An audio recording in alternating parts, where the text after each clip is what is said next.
Então, nós vamos conhecer agora a terceira mulher mencionada na linhagem de Jesus, Ruth.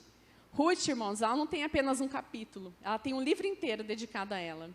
E eu confesso para os irmãos que eu adoro a história de Ruth, né? Para as românticas, aí, ai, que história linda, não é verdade? Né? Ruth tem um livro todo dedicado a ela. Ela era moabita, ela era estrangeira também, ela não era do povo de Israel, e ela veio também fazer parte da linhagem de Jesus.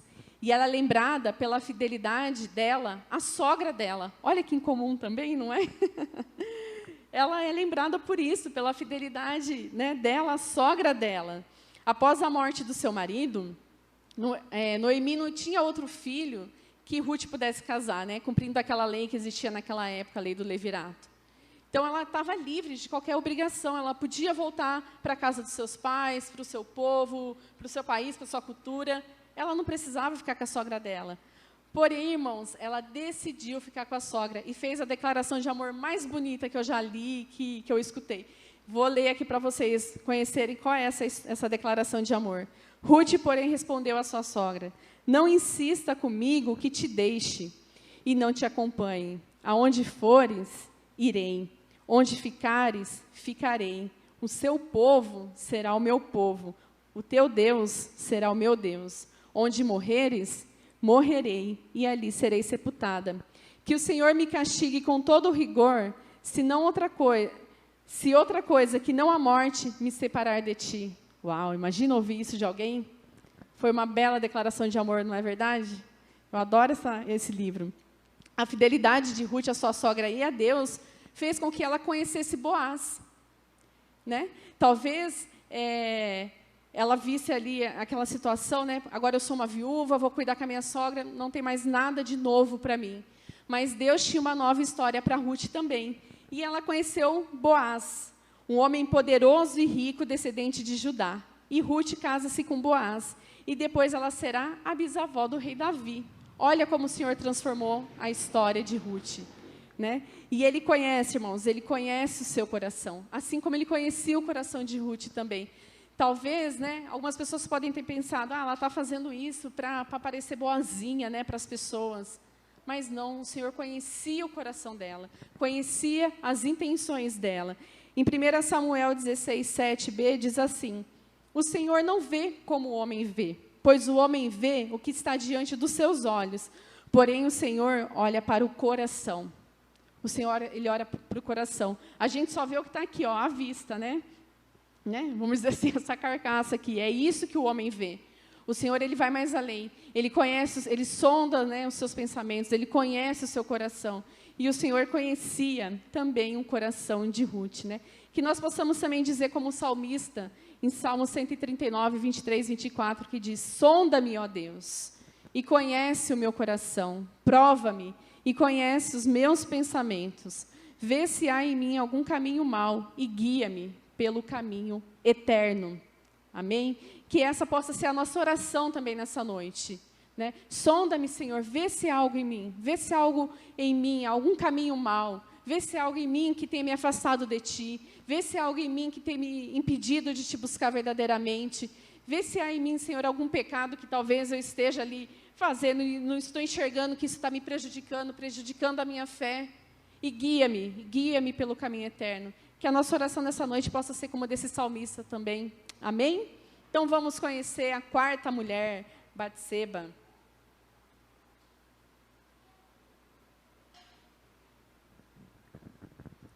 Essa é uma história de verdadeiro escândalo para aqueles que já conhecem, né? Oh, meu Deus, como que essa história veio parar na linhagem de Jesus? Batseba, inclusive, no Evangelho em Mateus 1, já nem cito o nome dela, né? Fala que ela era a mulher de Urias, ou seja, ela era a mulher de outro, né? Urias, ele lutava no exército de Davi, né? Ele fazia parte ali do exército de Davi, o esposo de Batseba. E um dia, Davi estava ali passeando e viu essa linda mulher, a Bíblia fala que ela era bonita, né? Viu essa linda mulher tomando banho, e ele a desejou, e ele a tomou para si. E o resultado desse adultério foi uma gravidez. E Davi tentou de todas as formas ali resolver esse problema, né? Só que não deu muito certo. Então, o que ele fez? Ele colocou Urias na frente da batalha. E o resultado disso foi algo já esperado, né? Urias acabou morrendo nessa batalha. E, irmãos, o bebê que Batseba estava esperando também não sobreviveu. Depois, após algum tempo, que ela engravidou novamente e se tornou a mãe de Salomão, né? Que foi o rei mais sábio que existiu, né? O pastor Léo pregou sobre o domingo, né? Sobre o pedido de Salomão. O rei mais sábio que existiu. Uau, uma história de adultério. Uma história de adultério na linhagem de Jesus. Mas essa também é uma história de arrependimento e perdão. Arrependimento e perdão. Não pense que o que Davi fez ficou encoberto, que ele não teve nenhuma consequência, que não aconteceu nada. Depois os irmãos podem conhecer um pouco mais sobre essa história em 2 Samuel 11. Mas é uma história também de arrependimento e perdão. Né? Davi, ele foi o maior dos reis de Israel. Né? Aquele que foi escolhido pelo próprio Deus.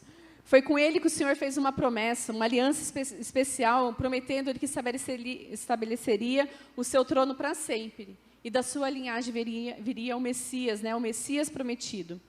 Apesar disso, ele e Batseba eram humanos também, assim como eu e você. Eles também eram humanos, eles eram pecadores, né? E não estavam isentos também do castigo de Deus. Né? Apesar de todas essas bênçãos que havia sobre a vida dele, ele não estava... Né, ele não tinha nenhuma proteção especial ali. Ele era humano como eu e como você. Né? Note, irmãos, que o arrependimento sincero, né? O arrependimento sincero leva ao perdão de Deus. Qualquer que seja o pecado, nenhum deles está acima da misericórdia do Senhor. Né? O arrependimento sincero. Tem um versículo aqui que eu quero compartilhar com os irmãos em 1 João 1,9, que diz: se confessarmos os nossos pecados, Ele é fiel e justo para perdoar os nossos pecados e nos purificar de toda injustiça. Existe uma condição aqui: se confessarmos, Ele é fiel e Ele é justo para perdoar os nossos pecados e nos purificar. E o Senhor, Ele tem esse perdão, essa misericórdia, sendo estendida sobre você essa noite. Abra o seu coração, confesse a Ele. Confesse a Ele os seus pecados, confesse a Ele como seu Senhor, como seu Salvador, como o único suficiente Salvador da sua vida. E você vai sentir esse peso do pecado saindo e a misericórdia do Senhor agindo sobre a sua vida.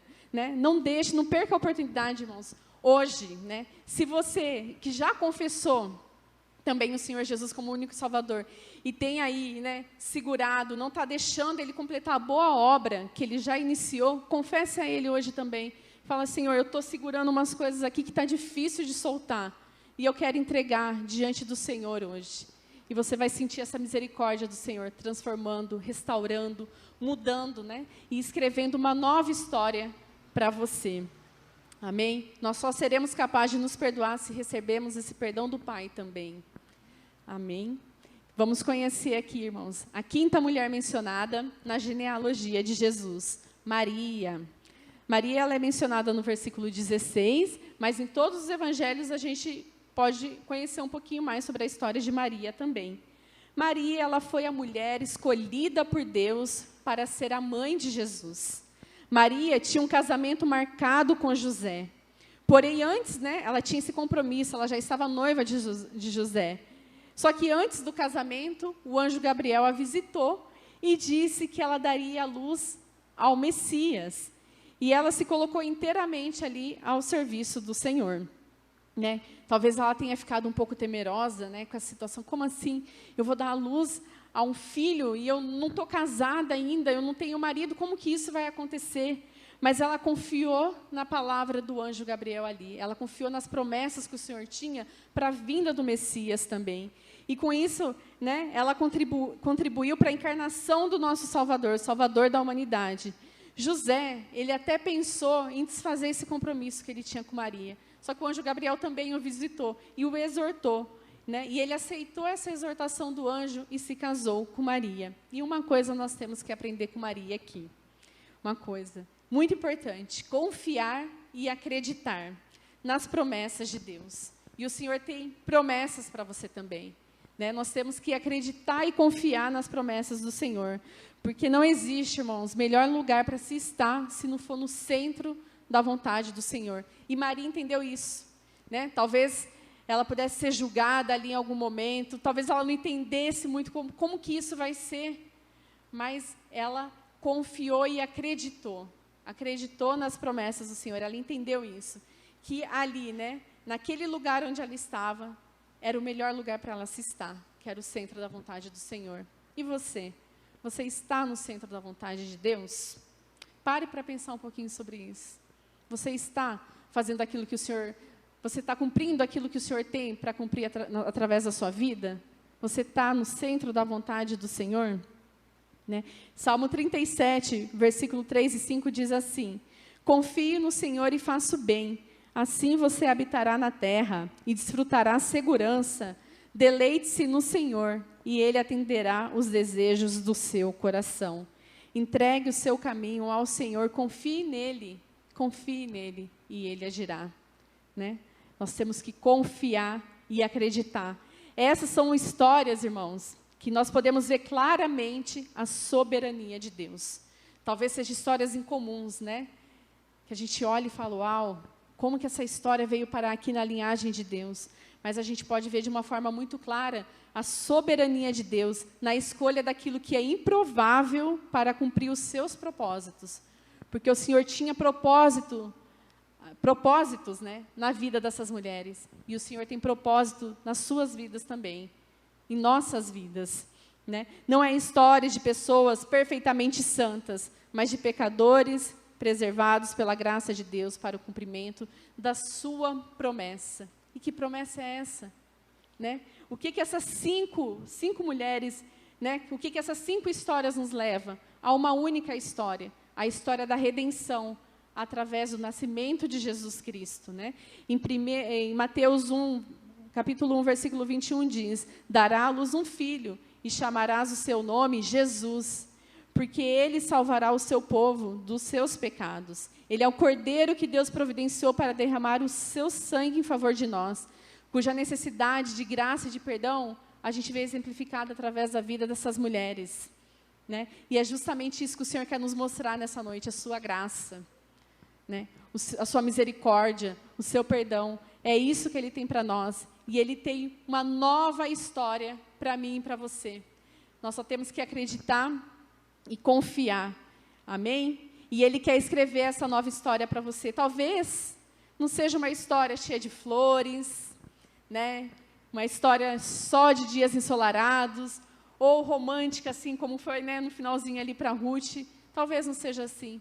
Mas se é o Senhor que está escrevendo essa história, irmãos, confie. Confie que Ele é especialista em escrever nova história. Ele é especialista em transformar, né, aquilo que não era e transformar em que é. Ele é especialista em abrir portas aonde não existe. Amém? Nós temos que confiar e acreditar. E o Senhor quer escrever essa nova história para você. E antes de orar, eu quero deixar um último versículo aqui para os irmãos, em Jeremias 29, do versículo 11 ao 13, que diz assim: porque sou eu que conheço os planos que tenho para vocês, diz o Senhor, planos de fazê-los prosperar e não de lhes causar dano, planos de dar-lhes esperança e um futuro. Então vocês clamarão a mim, virão orar a mim, e eu os ouvirei. Vocês me procurarão e me acharão quando me procurarem de todo o coração. Amém? Vamos procurar o Senhor, irmãos, e Ele se revelará para nós. Né? Ele só está esperando a gente ali, ó, de braços abertos. Como Ele transformou, restaurou e escreveu uma nova história para essas mulheres, Ele pode escrever para nós também. Amém?